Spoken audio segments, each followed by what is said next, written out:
Welcome to the Southern U Podcast, brought to you by Darton Archery on the Okayest Podcast Network, with your co-host, Matt Brock, Jeremy Ferguson, and Taylor McMurtry.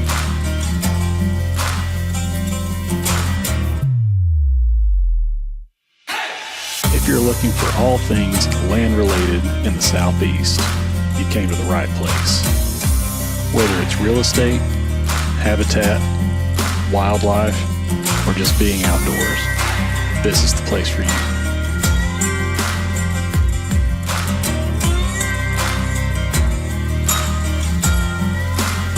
Welcome to the Southern U.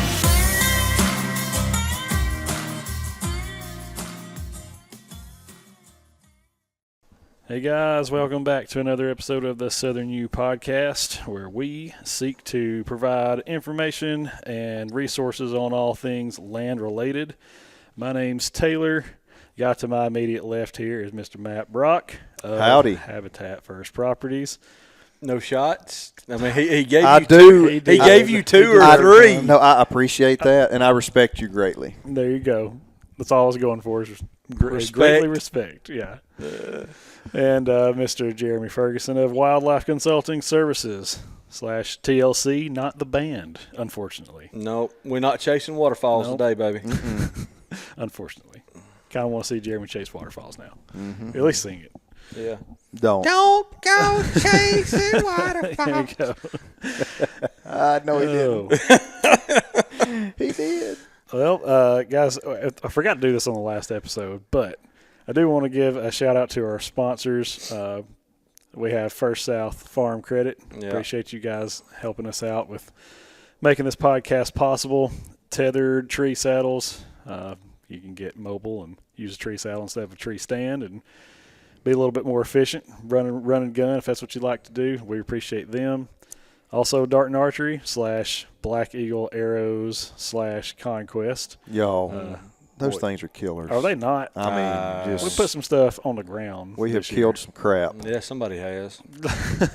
year. Forget about that. Yeah.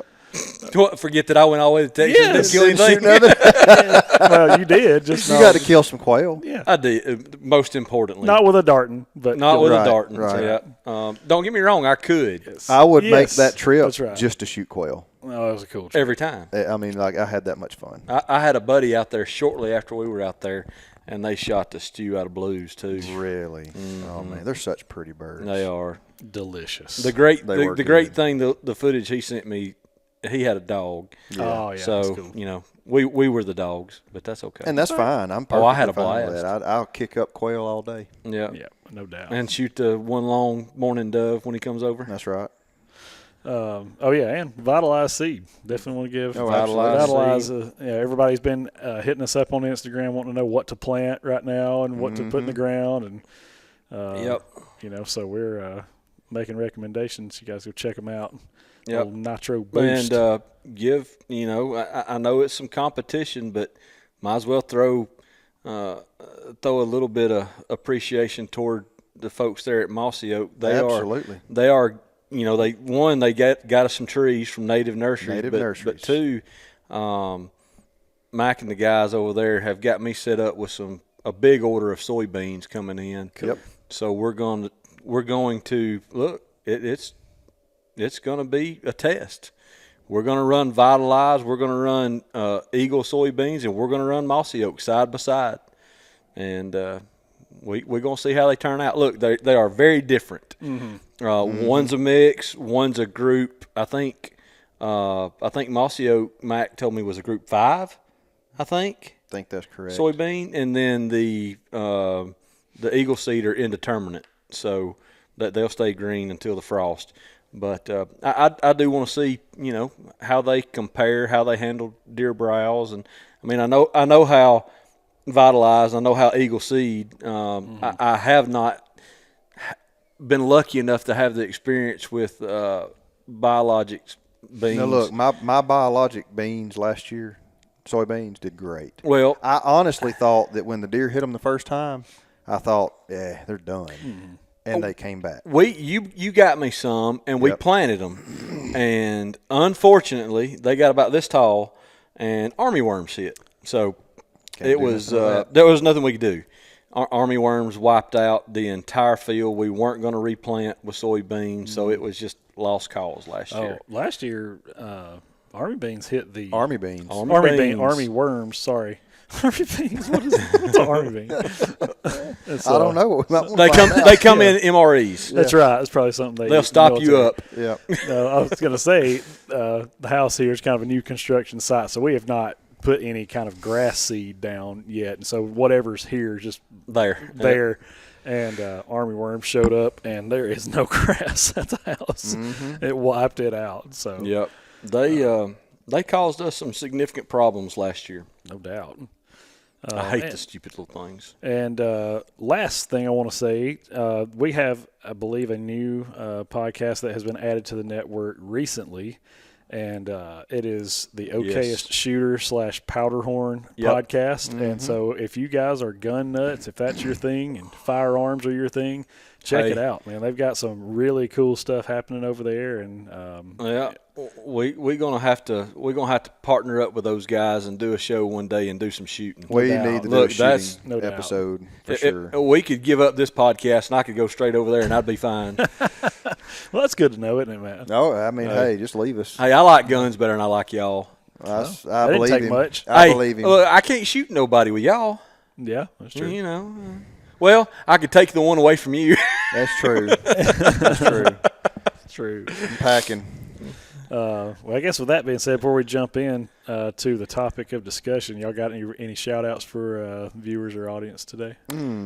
I've got one, and I'll do it again. But some guys, speaking of guns, had a couple of guys in a group that I'm in on Facebook send me a really good-looking hat from the group's called A Polite Society. They do a lot of custom-coded, magazines. They've done some custom runs of guns, do patches and stickers, and look, it's a gun thing. If you're a gun guy like me, you understand the patches and the stickers, or the patches and the slaps. If you're not, you like what? So, gun folks know what I'm talking about. Gotcha. But I'm glad somebody yeah, does. but they sent me out a really nice hat. I'll wear it. But those guys have been pretty cool to help me out with a couple projects on guns I've got going. Gotcha. Cool. So I've got a shout out. Got it. I'm wearing them on my feet. yeah, Shout out to Ariat Boots. I went by Woods and Water, and let's just go ahead and shout out to Woods and Water in There you Tuscaloosa go. too. There you go. Yeah, so they had boots on sale, and I needed a new pair of work boots. They were $79.99. That's a steal. Half off. bargain. So I went ahead and Steal. bought 2 pairs. Yep. Yep. No doubt. That's pretty awesome, man. Mm-hmm. Well, I was trying to think of other random shout outs. Actually, I tell you what, this is going to be kind of a general shout out, but I do want to say welcome new followers, new subscribers. We have had an influx, both just in viewership and followers on Instagram, TikTok, all the good stuff. So Do we know why? I'm going to go out on a limb and say Bray. But we don't know that. A shout out to Bray, Yeah, maybe. shout out to Bray. Yeah, appreciate you increasing Bray's our not here. viewership. Yeah. Yeah. But we've definitely got more people checking us out, and so welcome to the Southern Utes Ragtag bunch And of stay dudes. around, even though Bray's not here. She's not the only other biologist that we're going to have besides ourselves. Sure. We've got a laundry list kind of lined up, but that's part of the thing that Taylor's been referring to for a few weeks, but we're still getting there. Yep. So give us a little time. Yeah, and because I know we've said this before, but some of the questions that you guys have asked that you want these biologists to answer are very specific, and we want to give you the best answer we can, so that requires a very specific person to be here and that kind of specializes in that field. So We're going to get foresters and ag guys. When I say ag, crop and soil folks. We're going to have a lot of different folks, no doubt. coming time to time. Yep, no doubt. So, anyways, with that said, we will kick off. I guess this would technically be part 3 of Ask a Biologist. And basically, if you're not familiar, we asked all of our followers, but primarily what was sent in was through Instagram. We've had a few through Facebook, a few through TikTok. But we asked you for questions that you would like to ask a wildlife biologist.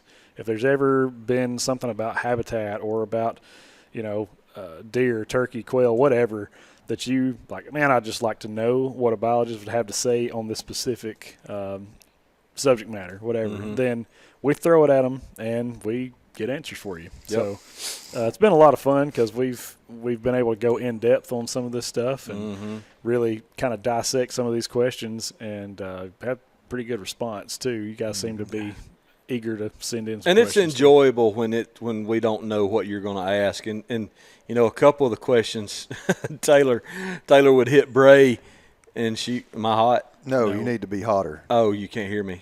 Yeah. Okay. Better. A little bit. Keep talking. Keep talking. Check. Yeah, I hear myself There you now, go. so That's that ought to better. be all right. But even Bray looked like, uh-oh. I wasn't quite expecting that, Yeah. and she handled herself great, as she always does. But Yeah, and she'll be back. yeah, It's not like, Oh yeah, Definitely. I doubt we'll have anybody on here just one time.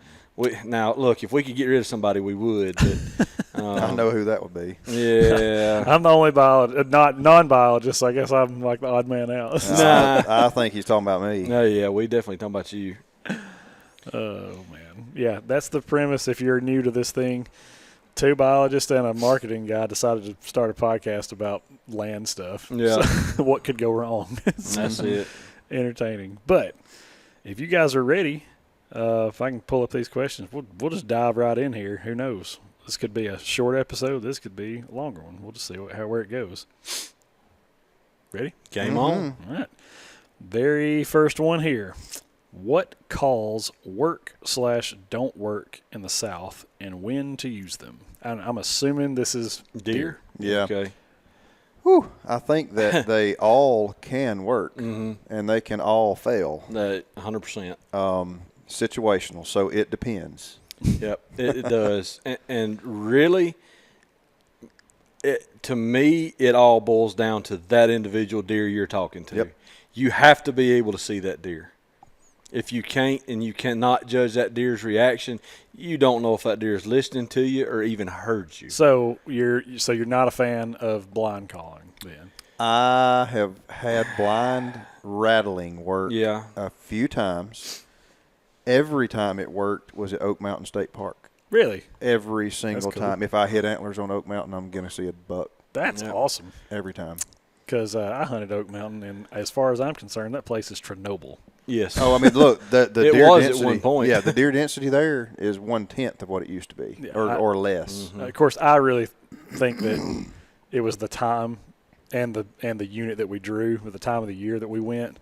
It was not rut.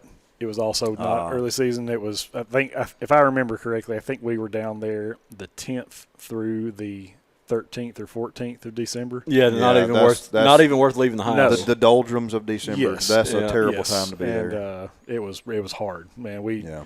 Between 2 people, I think our section, if I remember correctly, the section we drew was somewhere around 300 acres, and between 2 people who hunted all 4 days did not lay eyes on a deer. Ooh, that's It was- bad. I'd have went home. It was bad. Oh, we did. after a day and a half of that, I'd have went home. And then, add insult to injury, we go back to stay at Jake's house, and we got torrential rain, which then completely flooded his basement Oh, while I wow. was there. So Fun. it was like 4 days of getting your butt kicked in the woods, then to come home and then spend the next whatever. I think, Sucking out water. yeah, with shop vacs trying to suck out. That's not all that different from y'all's little trip to my place. No, that was a lot more fun. Go over there, and a place that you normally see a couple of dozen deer every time you go in the woods. And No, the common denominator is me. I'm just not a very good hunter, I don't guess. I don't know what happened over there. I That do. was- It was time. It was time a of the timing year. issue, but to get back on track, I guess. a lot Did of we calling, get off track? I don't know. It depends. We're ever on one. The timing has a lot to do with it, as well as your sex ratio in deer population. And pressure. Yes, a lot of places where calling works, they have a much even sex ratio and more mature deer in the population. So that's going to have a lot more to do with success using a call. In the South, in my opinion, I do not use calls that much. I don't in the South, and that's I've had it work, but it has been with limited success, and I attribute that to what he just said was the sex ratio and the deer density. Most of the places that I've hunted through the years in the South were not great, just too many deer, and look, there was just no need for them to respond. They'll stand out there and look, but they're not going to come check it out. Yeah. Had a guy, shout out to the Alabama River Lodge, Selma, around the Selma, Sardis area of Alabama. A guy told me, he swore up and down that the right time of year, of course, during the rut, early January, he's like, man, if you've never tried to snort wheeze down here, I'm telling you it works. They'll come running it, whatever. Now, I've never had it work. I've only rattled in one deer in my life, and I actually had a bow in my hand when I did it, and so I had to shoot him. Couldn't help it. Yeah. But apart from that, I don't know that I've never rattled another deer in. I have grunted one buck in, and I got him to come back 3 times. And I was running a camera during that whole deal. I didn't even have a weapon with me, but my buddy did, and so it was just, if I had a weapon, I could have shot the deer 100 times, but it was a bad angle for him because he's left-handed, and so it just didn't work out. But that's really the extent of successful calling, rattling stuff for me. But I've had great success with it in the Midwest, Sure. but not here. And I think it was all a product of where we were hunting. Yep. I mean, I do. I think over there where we're at, you get in some of those clear-cut acres, calling will work there because there's a lot of territory deer can see in it, but not very well for distance. So they'll move through it looking for what they hear because they feel safe. sure. Are they going to walk across the open cattle pasture to come check out calling? No, probably not. Well, I mean, I think that's a good point to make, though, is that take into account the time of year, sex ratios, and visibility. You know, if something can just raise its head up and look, well, I don't see anything there. Probably not working, you know. But if you've got some kind of terrain feature to prevent, Yeah. then that probably influences that a good bit. And another reason I don't use calls much in Alabama, the properties that I have permission to hunt or own, I'm after specific deer. I'm not just trying to call in, A deer. one of multiple deer that could be on the landscape. I'm hunting a deer. And the fun to me is to figure that deer out and to make him dead. And really when you're hunting a deer, you don't want him to know that you're in the world. No. So making a noise in the wood is not what you want to do. Yeah. Right. Now, if you have to make a noise to make him stop, to make him dead, fine. But making unnecessary noise to try to call in a individual, not wise. Right. I would agree. Well, I hope that was a satisfying answer for you there. And I want to throw something. I was just going to interject something. You mentioned calling. It did not mention decoys. Nope. I have actually had pretty doggone good luck with decoys in the South. Really? Just not saying, I'm not saying anything with calls most of the time, but I've on numerous instances we have killed deer, and we've actually used decoys to kill individual bucks that we knew were aggressive. We had one particular buck in Etowah County, a buddy of mine shot, ended up scoring, I think, 146. Deer just showed up out of nowhere. Don't know where he come from. He did not live on that property consistently. And all of a sudden, here he is, and my buddy Chris is like, man, look how this deer acts in every picture. He's got his head cocked. He's got his ears laid back. He's fluffed up. He's just an aggressive deer. I said, and I was like, you can kill that deer easily. And, what do you mean? I said, you get that deer to see a decoy and he's dead. Mm-hmm. And he actually barred a Glendale buck because nobody had a decoy. Nobody had target. Target. Nobody had a decoy. And so he goes and sticks this Glendale buck target up out in the edge of a field. The only deer he saw was that buck. And he said when the deer saw that decoy, he immediately ran head down, didn't slow down until he hit the target. And of course, Chris was hunting with a rifle, and he's a very good shot, so he shoots the deer running, and the deer hits the decoy, blows it into 3 or 4 pieces, whatever it's in, but there's blood all over the decoy where he had shot the deer, and the deer still hits the decoy. That's funny. But it's a heck of a dang deer. Like I said, I think 146, 147, yeah, something that's a like stud that. for an Alabama deer. Absolutely. Yep. Golly, that son of a gun killed some big deer and sawed the horns off every one of them.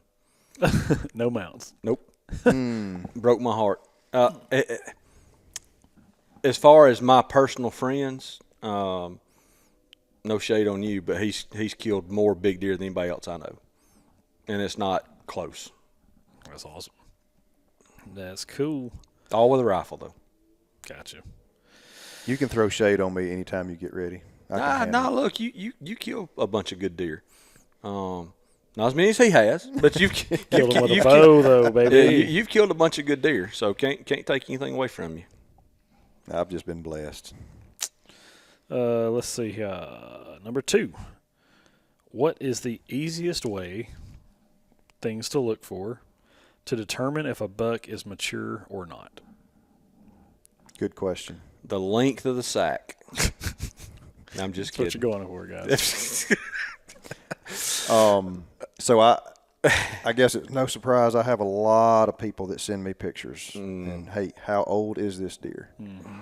And without history and knowledge of that deer, I try to lump it into a 2-year age class. Yeah. He's likely 4 or 5, could be 5 or 6. The deer's 3 or 4. I try to stay away from the deer's 3. Yeah. Or the deer's 4. I don't know. Ones and twos are generally pretty easy. Yes, ones and twos are Once they easy. hit 3, it gets difficult. Yeah. Okay, so they ones and twos look like what? Ones and twos. A 1-year-old buck, even during the rut, is going to look like a doe most of the time. He might have slight swelling of the neck, but not going to have a filled out body. Rump is always going to be higher than his front shoulders. Yep. And at 2, they start to even out. Yep. They're going to have a slightly more swelled up neck. But from 3 on is where you start getting into, and I don't consider anything mature until it's 5. Yeah. I know some people consider 4-year-olds mature, but they're not, their skeletal structure is not fully developed yet.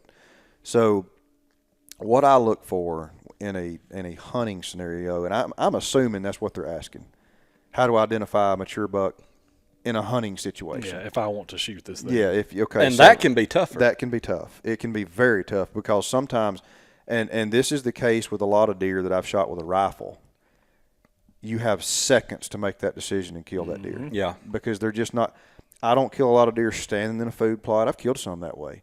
But a lot of my mature bucks have come from very thick cover. So I either have a lane that I'm anticipating him coming through, or all I can see is his neck up, and you have to make a split-second decision or you're not going to go home with that deer that day. Mm-hmm.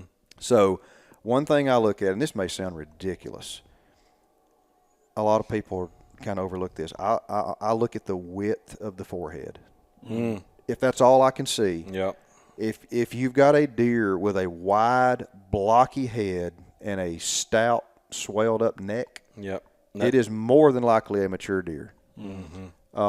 And you can, another thing, you can look at, antler mass is not, a real good identifier, but it does generally get larger with age until it starts going back the other way. Mm-hmm. If you can catch that pedicle size where it's equal to the size of the orbital socket there around the white part, generally you can feel like he's on the way to mature. That's You right. know, you're not going to say he's 5 or 6. You're going to say, well, that deer's probably 3 to 4, might be 4 to 5.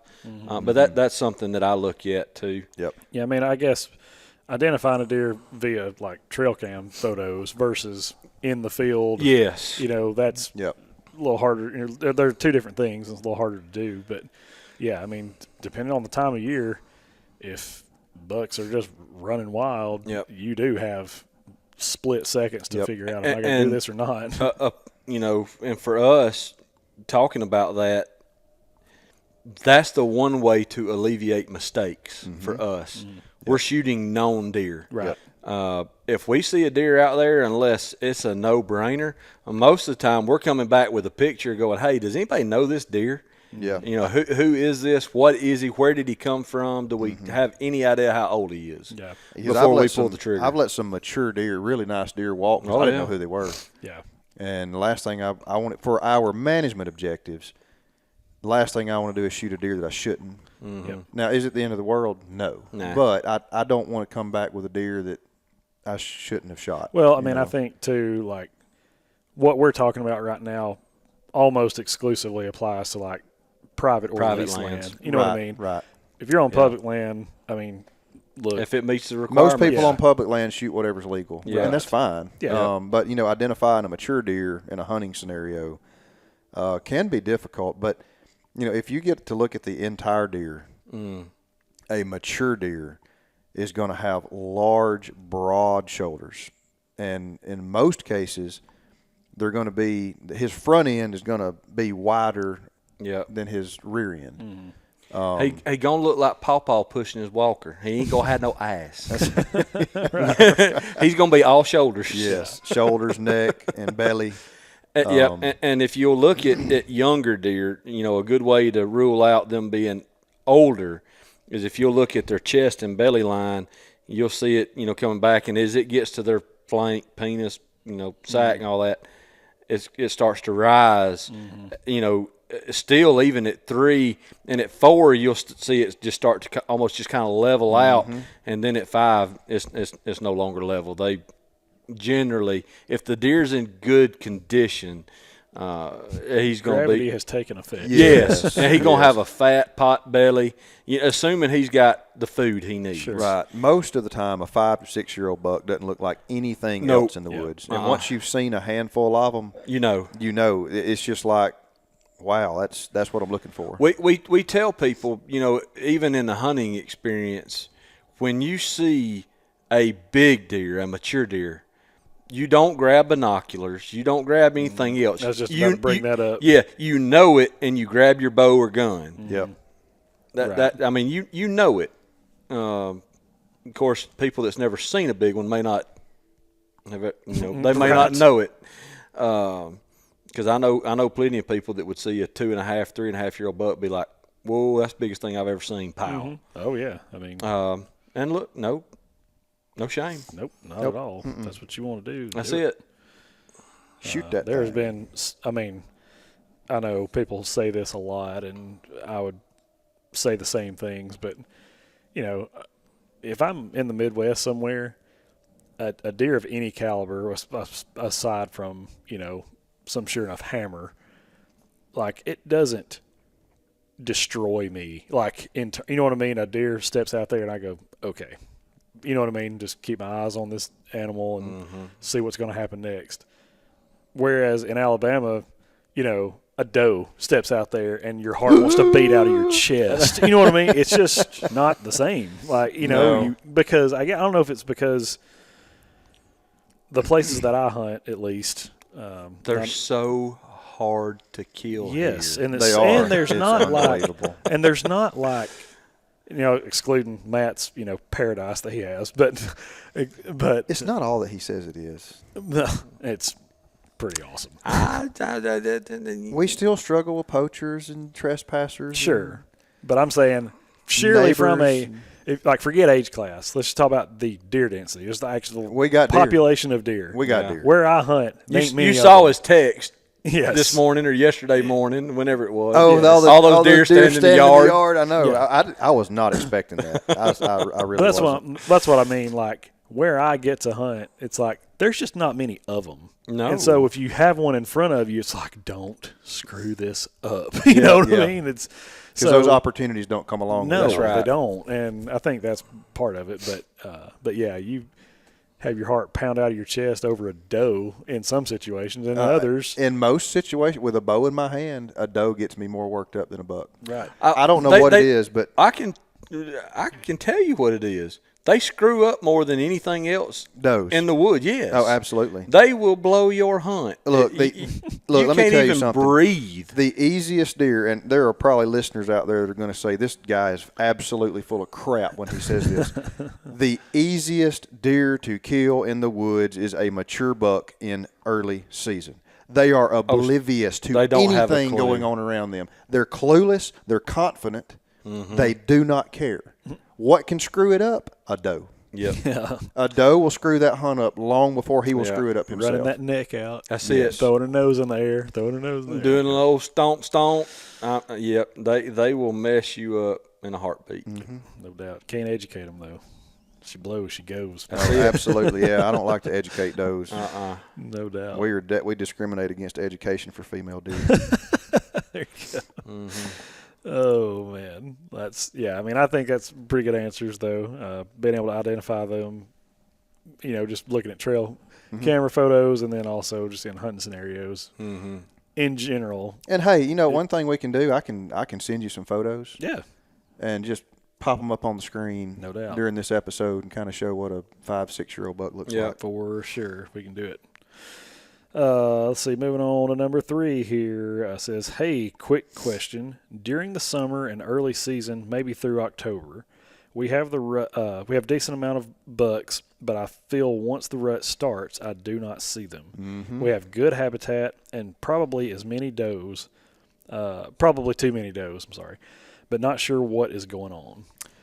There is a seasonal shift in home range for bucks. A big one. And they will prefer and seek out high-quality summer forage. And then they'll move. And they'll move. They'll shift. They'll completely shift. They can't all cohabitate together in the same place. They will tolerate each other very, very well during velvet. Yeah. And so they're packing on the pounds. They're getting the needed resources they need. As soon as that velvet comes off, testosterone's up, their demeanor changes. Acorns begin to fall. Yeah, they don't handle that intraspecific stress with each other very, very well. Mm-hmm. They want to separate. We see the biggest shift in home range in late October to early November, which is 2 months before our rut. Mm-hmm. Oh, here for sure. So, and it happens every year. We may have 20, 30 mature bucks on camera all summer long, and you're going to lose at least a quarter of them, sometimes a third of them, those last 2 weeks of October and first week of November, and they may or may not ever come back. Yep. And some deer, look, we talk about deer being individuals. Some of them are homebodies. Yep. The place I used to manage in St. Clair County, it was a huge property. What we really focused on was a little over 7,000 contiguous acres, no roads, no highways, no nothing, just a big chunk of land. And then across the highway, there was another 6,000 or 7,000. And so there was 15,000 acres in a block that we had our hands wrapped around very tightly. And we had one deer that we knew very well. We called him the heart-shaped buck. At his height, he was somewhere in the low 160s. When he was killed, he was 9, what we figure, and he was still in the upper 140s. But that deer never left 250 acres. Never left it. There was no shift. There was no nothing. You keep a camera out, and he was on it every day or every 2 days, and he wasn't venturing very far, and he was killed right there. Yeah. Another deer that we knew real well, a big deer, and you know where I'm talking about, when we were on the kudzu patch up there on that hill. Yep. Okay, so that deer lived there in springtime. He went all the way to the other paved road. Miles away. Yeah, it was 5.5 miles straight line distance. That's where he would go, and he would stay the rut, and he would live right over there on the whole other side of the property. And then when the rut was over, he would eventually make his way back. Yep. And he'd sit right back down there to the next spring. And a lot of deer will do that. Hey, you could track them. I mean, we knew them. Yeah. Yep. So it's every deer is different. They're individuals. Some will go a long way, some won't. You're going to have a lot of folks promote shooting does that you can tell's got button bucks so that you can hold on to the button bucks. Mm-hmm. There is validity to that. Yeah, absolutely. I just tell people to be cautious with their doe harvest decisions. We talked about that last episode. Myself, I orphaned 7 buck fawns in one field this year, and they're all still there.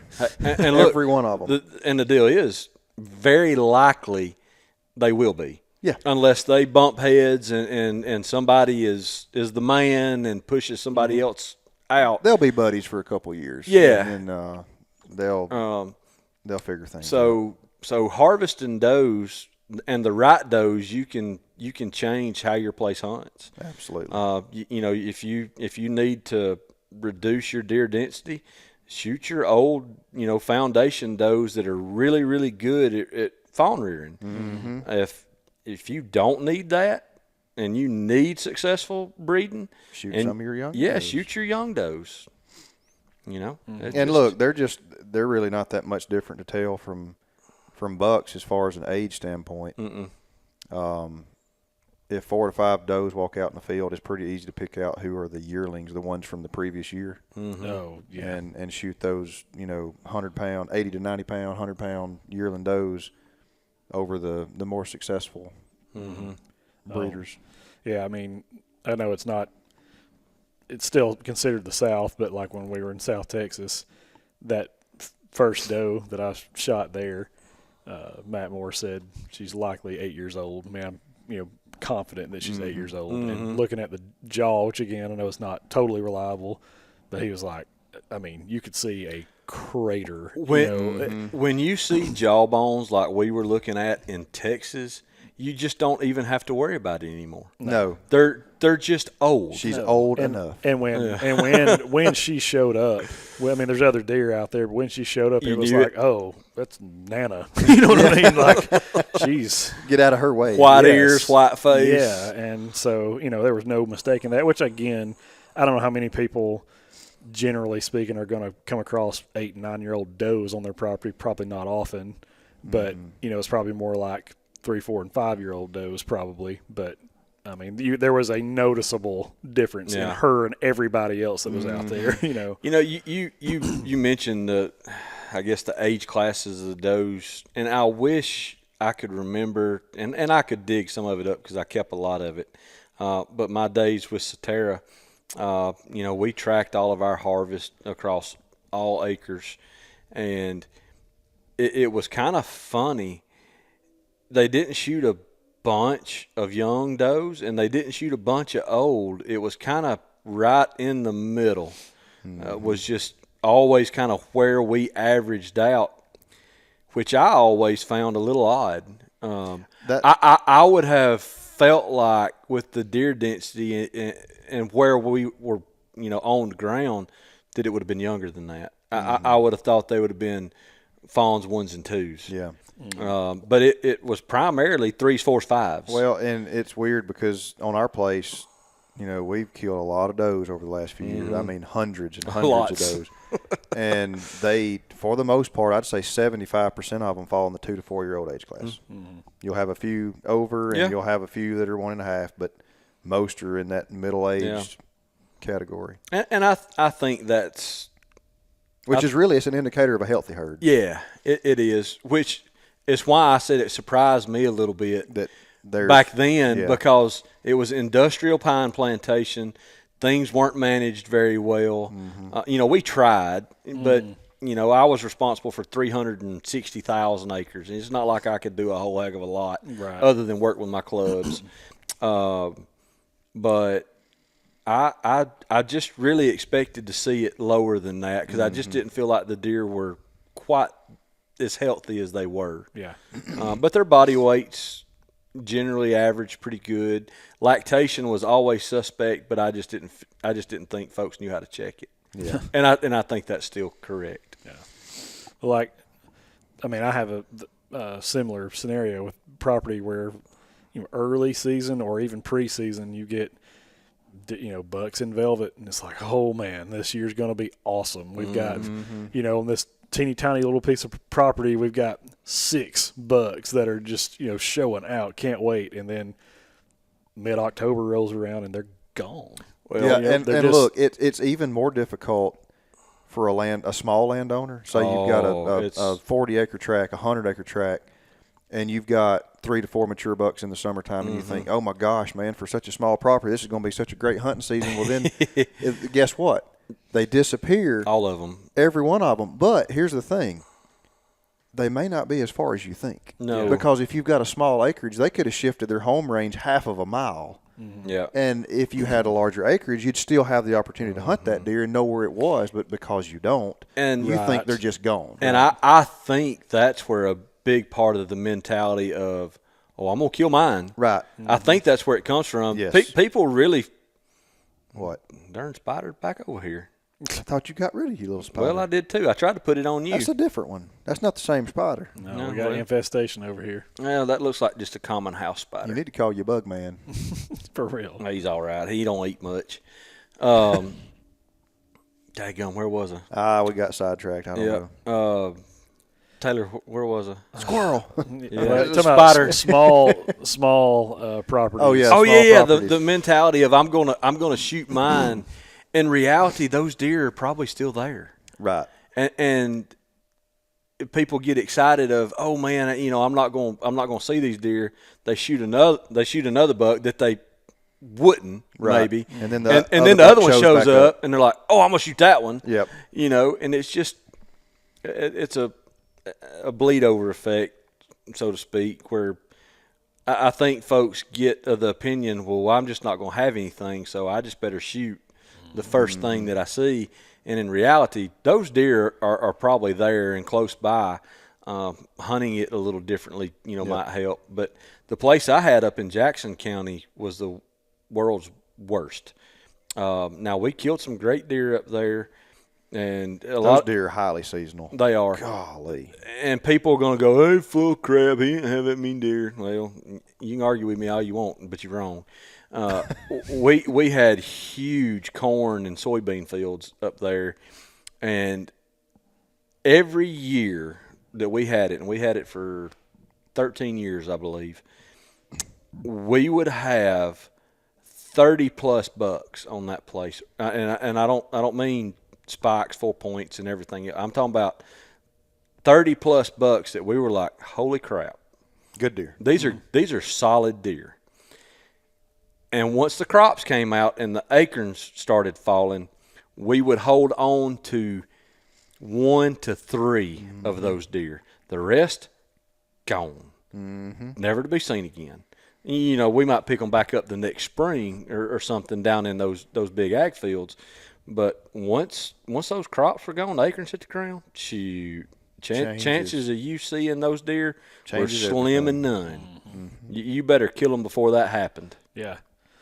It is interesting though, because like those bucks will bachelor up, like they Oh, will. yeah. Oh, but yeah. I guess what's my question would be, kind of to follow up what this guy's talking about, how they'll tolerate each other, and like how many is too many? Like you'll see a bachelor group of 3 or 4 bucks together, but you won't see 7 or something. You know what I mean? Like that's totally density dependent. A lot of times. and resource dependent. Yes, I think. I've seen groups of 8 to 10 bucks together on certain properties. And what I mean, from what I've seen, and I'm curious to see if you have seen the same thing. I'm just going to say whatever the opposite of what he. Oh, that's fine.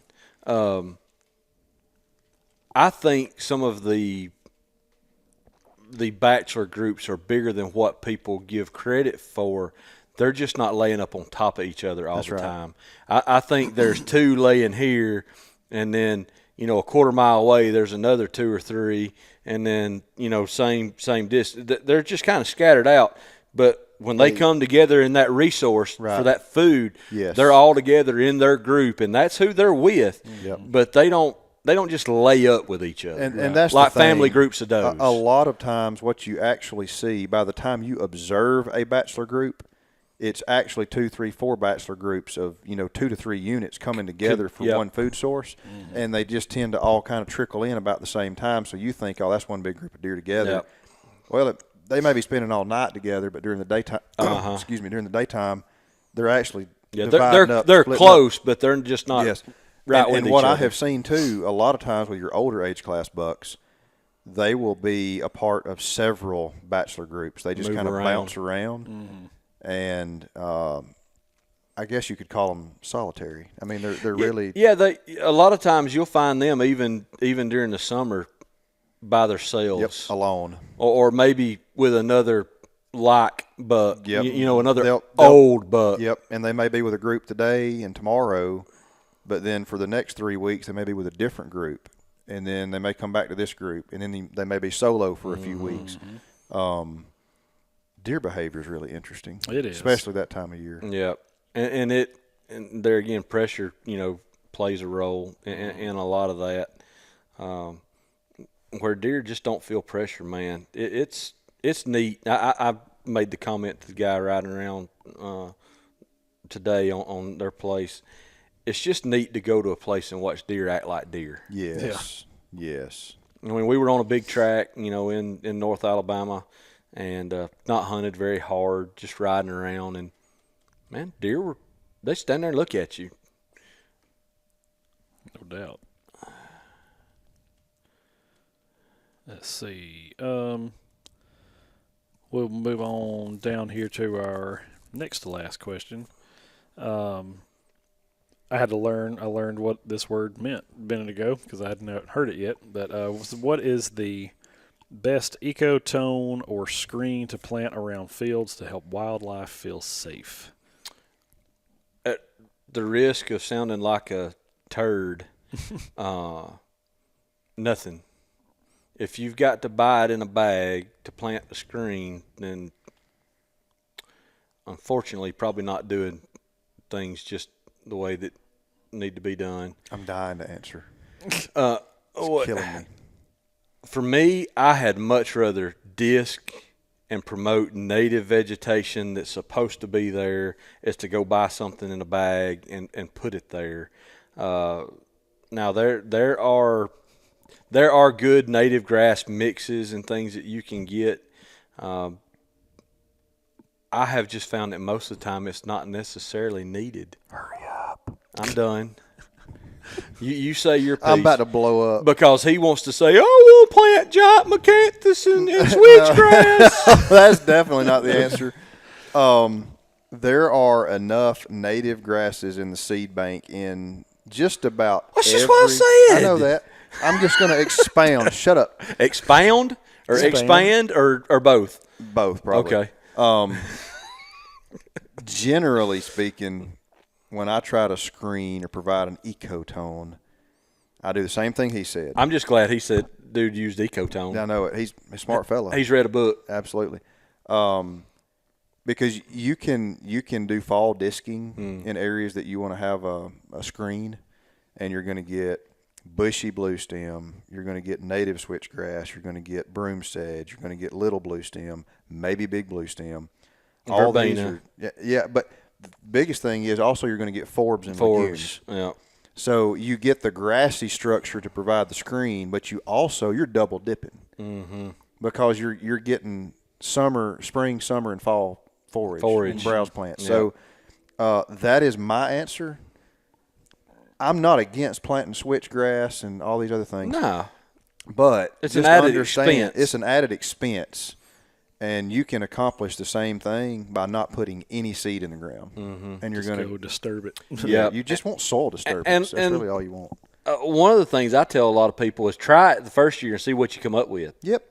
If you don't get the species composition that you need, then we can supplement. Yep. Talk about seed at that point. Yep, because there's a lot of places it's just going to be in infested with dog fennel. Yep. And it's good vertical structure, but it's almost useless for most situations that we're in. But also, you can mitigate that a little bit by the timing that you're doing your disturbance. And herbicides. And yes, herbicides and timing. Yeah. So there's a lot that goes into that. But I caution people just to start spending money right out the gate. That's right. Try native first. Disc, or just, heck, if it's not winter annuals that's there, or perennials for that matter, that don't need to be there. Sometimes just a bush hog will suffice. Sometimes it won't. Yeah, and that's the thing too. If you're wanting to promote, I normally don't use a bush hog for much. I don't much either. I prefer firing a disc. But if you're trying to promote grass as a cover screen, bush hog. Bush hog. You're just gonna get more grass. Yeah, I mean that one's pretty straightforward. Well, that's good. There's some great stuff to use. I would just throw a cautionary tale of try to stick with natives. Yes. Or something that's not necessarily, it don't have to be necessarily. Now I would prefer it, but something that's suited for the area. I know this giant Macantha stuff is very popular in places. I'm not going to recommend it to anybody. I've never planted it. I'm not going to. No. I've planted sawtooths, but I'm not crazy about planting sawtooths. They're generally a native that will fit the bill for what you're trying to do, Yes. and that's always best case scenario. Yep. My go-to is natives. Yeah. So what about, I'm going to kind of take his question a little farther. What about putting those screen type stuff, or if you've got just like a plot or some kind of standing ag, do you cut the whole thing down, or do you leave strips? No. Yes. Okay. And that is because you want easier access to and from, or do you want them to feel safe when they're both? There's three things. Several reasons. Yeah. So I've got three main reasons. One, I want good ingress egress, so that I'm not seen. Yep. Two, I want them to feel safe where they are. 10-4. And three, I don't want, especially bucks, to be able to see the entire field as soon as their head enters it. Preach. I want them to have to cross as much of that territory as I can force them to cross, to give me the opportunity to see and identify that deer and make a good shot if I'm going to attempt to shoot that deer. So there's a field that I've got on my place that I've got a native screen so that I can approach my shooting house and get in and out. And then I planted corn. Oh, by native, he means privet. Yeah. I planted a cornfield, and in the cornfield, I bush hog strips. So the bucks will come out of the bedding area across the creek. They'll walk through one of those strips and hit and look both ways every single time. And then they might feed, they might not, depends on what time of the year it is. But he'll go to the next cover strip of standing corn, walk through it, hit the next lane, look both ways. So if it's a deer that I have in my mind I'm going to shoot, guess what? Opportunities. I've got several opportunities before he exits that field to make my decision. Right. And some people they plant stuff, obviously, because that's what he was asking. In some other instances, when I've got heavy equipment around, I'm going to find me some logging debris, logging slash to create that stuff. I'm a cattle farmer.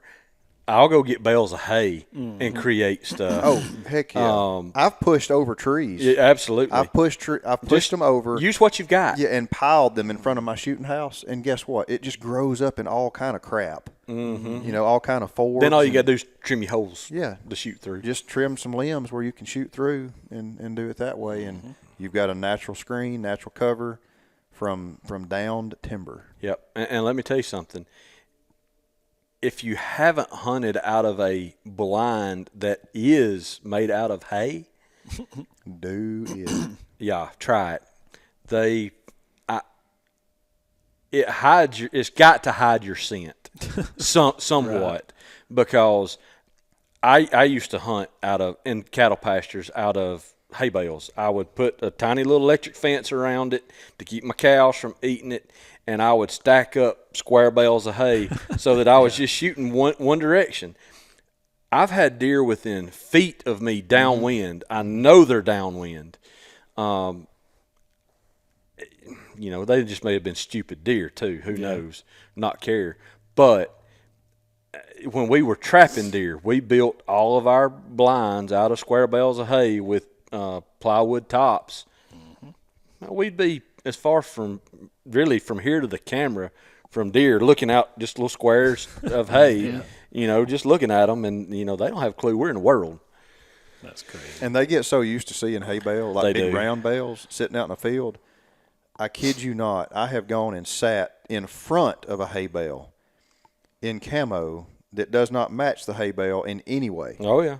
And deer, you're Walk literally right by just you. a blob sitting there in a chair in front of a hay bale. Not a single deer pays any attention to you at all. And let me tell you, they don't pay attention to a hay bale sitting in the middle of a pine stand. Nope. Because I've done it.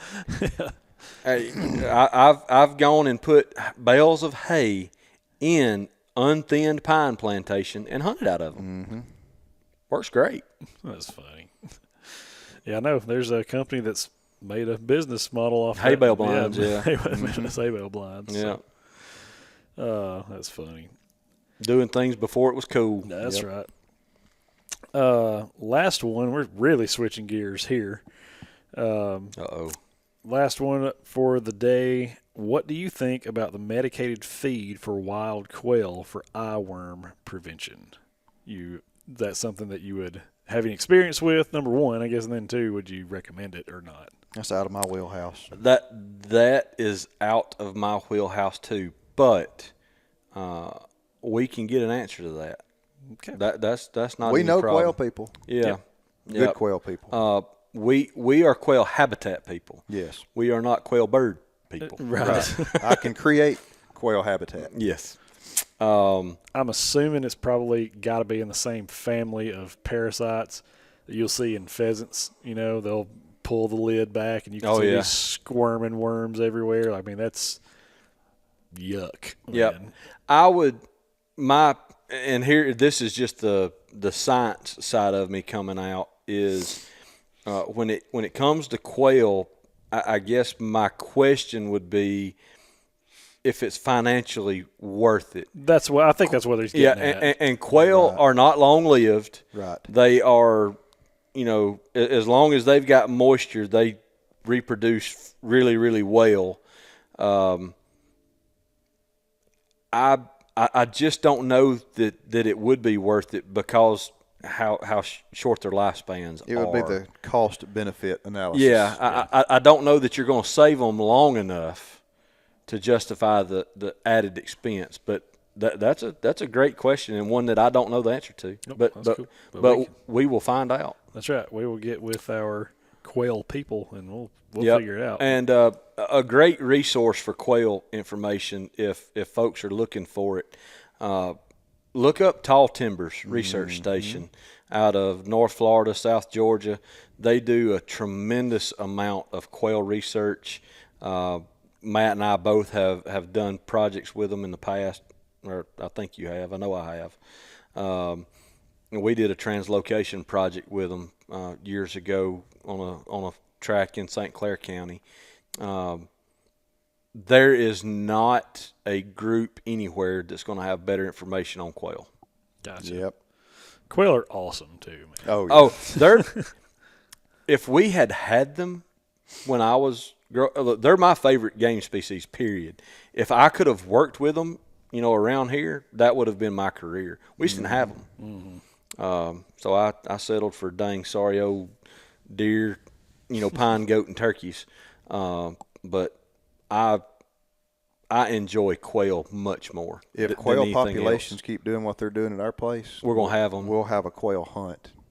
Yeah. I'm serious. And look, on the quail side of things, it's not, we didn't have the answer to this particular question, but managing for quail is not rocket science. The key is, do you have quail? If you don't have a source population, then don't get yourself all worked up about managing for quail, because you're not going to get them. But if you have a source population and you will manage the habitat for quail, you will have quail. 100%. You will have plenty of quail as long as you're managing for them. Yep. If you don't, you're not going to have them. Yeah. They require active management. Yep. Deer can be semi-passive. They're not going to reach, our goals if you're passively managing deer, but they can survive. Turkeys, not so much. You got to be pretty active with turkeys, but certain habitat types lend itself to being passive for turkeys. Ours does not. The South does not. Hardwood bottoms, you don't have to do a whole lot with them, but pine plantation, you have to manage for birds. Gotcha. So if you want quail and you've got some, You can have more. just build it. They will come. Absolutely. Gotcha. Cool. Well, guys, that's all the questions. You got anything you need to add or anything that we left out that we should have added to it? No, it's dead-gum close to supper time. It sure is. That boy getting hungry. He gets ornery when he gets hungry too, y'all. He even posted on Facebook. He got 31 minutes before he's a different person. And everybody else was like, 31 minutes, more like 31 seconds. That's right. Everybody who knows me knew that was an exaggeration on the time. You don't really have 31 minutes. That's right. Yeah. That's being generous. Yeah. I promise you, he don't have 31 minutes. Like I responded, as soon as the thought, the impulse of the thought hits his brain, it's over. By the time I make the decision to verbalize that I'm hungry, it's too probably late. too late. It's too late. Yeah. I was hungry before. I just didn't say anything. As my boy Troy Ray says, too wait, mama, too wait. Yeah. That's right. Well, guys, thank you so much for hanging out with us. And listen, we enjoy answering these questions, and we enjoy presenting them to people that are experts. And I enjoy doing this more than just taking a topic and running. Oh, I do too. I mean, it's a lot of fun because, there's also a little added benefit that this is something you guys are legitimately interested in. Sometimes we're having to sort of guess at that stuff, and it can help us. It can help us understand, Well, look, my favorite part so far is we got a question that we couldn't answer. Yep, for sure. And we will get you an answer. And that tickles me to death. I'm going to go find out. I'm probably going to find out before I go home. Yeah, we'll get I've you already one. sent a text. Okay, all right, good. Yeah, we will figure it out for you. Yeah, if y'all ever see us texting while we're doing a podcast, we're not ignoring you or our responsibilities. We're probably digging. We're trying to find out what's going on. We're trying to get the right answer. Yeah. Yep. But anyways, guys, we certainly appreciate it. Please like, share, subscribe, follow us, all the things. It really helps us out. We are finally getting to a place where we might be able to monetize some of this stuff that we've been working hard for what seems like forever. It's really only about, year and a half? Yeah, we don't want to monetize to get rich. We want to monetize just to pay the bills of production and what it costs to do this. Yeah, there's a lot of travel involved, and especially if we go off-site for anything. Don't get me wrong. We had a blast in South Texas. That was awesome. It's also expensive. A lot of things have to happen in order for 3 people to make that trek there and back and all that kind of stuff. So we want to be able to do that, and we want to be able to do more things like it and future projects. We've got some pretty big ideas, and again, if you guys will hang with us, we've got something big coming, and we'll let you in on that. Just to reiterate, look, any of these questions and activities we're talking about, we do these things for a living as a service for other people. Yeah. So if these are services you need, reach out to us. It may not be us. We may not be the right fit. We may not be in your area, but we have a really, really good network of folks that we work with that we can get folks lined up with. Yep, no doubt. So if you need something, let us know. Please keep sending your questions and any kind of comments, engaging with us on social. We really appreciate it. And we will see you on the next one. Peace out.